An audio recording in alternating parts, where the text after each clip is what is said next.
A new director picks up years later where the revered original creator left off. An iconic but now aged hero plays a prominent role, comforting old fans and tugging on their nostalgic heartstrings for much of the story while passing the torch to a new generation of heroes.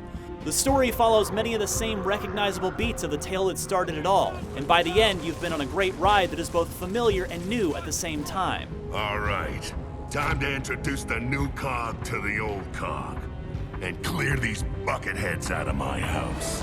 Let's do this! Come on, down here!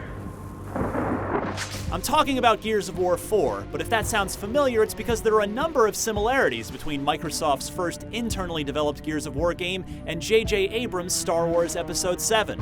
Gears of War 4 is set 25 years after the events of the original trilogy, with Marcus Phoenix playing the Han Solo mentor role, while his son JD and JD's longtime friends Kate and Del sub in for Rey and Finn.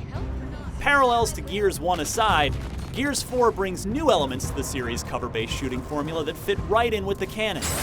In the campaign, the new DB robot enemies and Saren swarm foes attack differently than their Locust predecessors, thus requiring welcome new offensive and defensive strategies to combat them.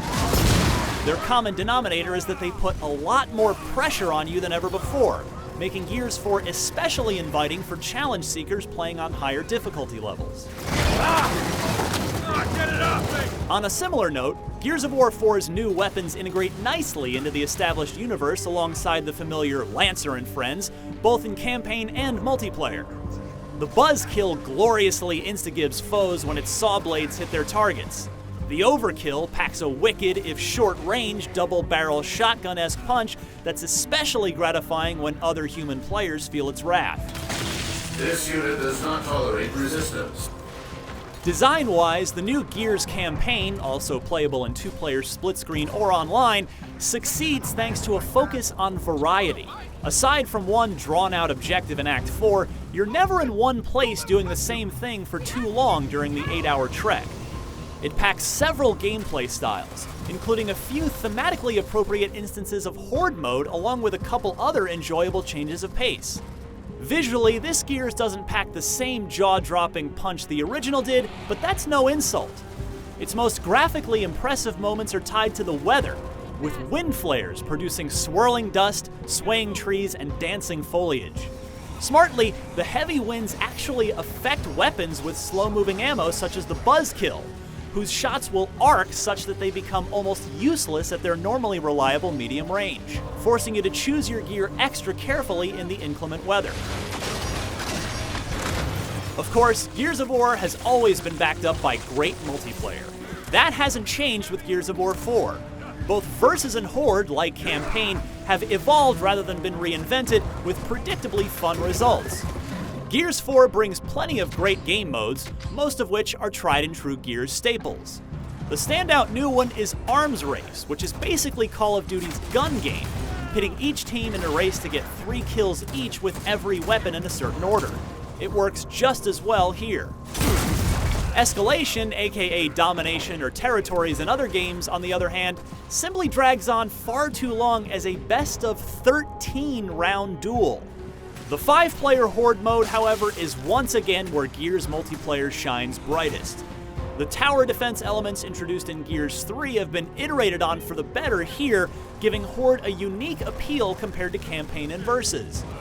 Killed enemies now drop resource chits that must be collected and brought back to the also new Fabricator, your mobile emplacement builder basically, and deposited into a team-shared cache pool used to erect fences, sentries, turrets, and more as you fight through 50 waves of DB and swarm foes. This enhances team play by encouraging coordination of how to best spend your shared resources. Every 10th wave is extra challenging as it brings out a random boss to contend with, such as the Snatcher or the Kestrel helicopter.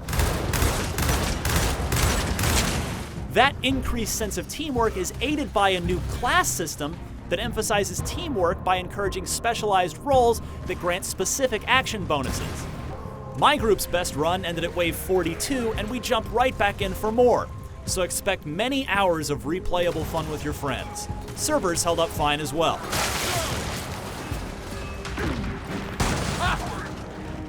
I never expected to compare Gears of War 4 to The Force Awakens, but I couldn't be happier to do so.